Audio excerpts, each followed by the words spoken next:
Mullakkara ആറാങ്കാല് Shanthinagar residence അസോസിയേഷന്റെ 13ാം വാർഷിക സമ്മേളനം commandant India reserve battalion Shri P Wahid IPS ഉദ്ഘാടനം ചെയ്തു. അമ്മയാണ് ശരിയായ രീതിയിൽ കുടുംബത്തെ നയിക്കേണ്ടതെന്നും കുടുംബം നന്നായാലേ സമൂഹം നന്നാവുകയുള്ളൂ എന്നും അദ്ദേഹം പറഞ്ഞു.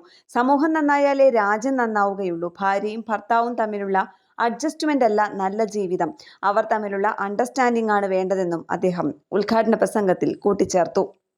വിദ്യാഭ്യാസ പ്രതിഭാ പുരസ്കാരങ്ങൾ വിതരണം ചെയ്തു. PK ഷാഹുൽ ഹമീദ് അധ്യക്ഷത വഹിച്ചു. മുല്ലക്കര മഹല്ല് ഖത്തീബ് അബ്ദുൽ നിസാമി വേങ്ങര മുഖ്യപ്രഭാഷണം നടത്തി. R. നോയൽ റിപ്പോർട്ട് അവതരിപ്പിച്ചു. തുടർന്ന് കലാപരിപാടികളും വിരുന്ന് സൽക്കാരവും സംഘടിപ്പിച്ചിരുന്നു. കേരള പ്രണാമം ന്യൂസ്, തൃശൂർ.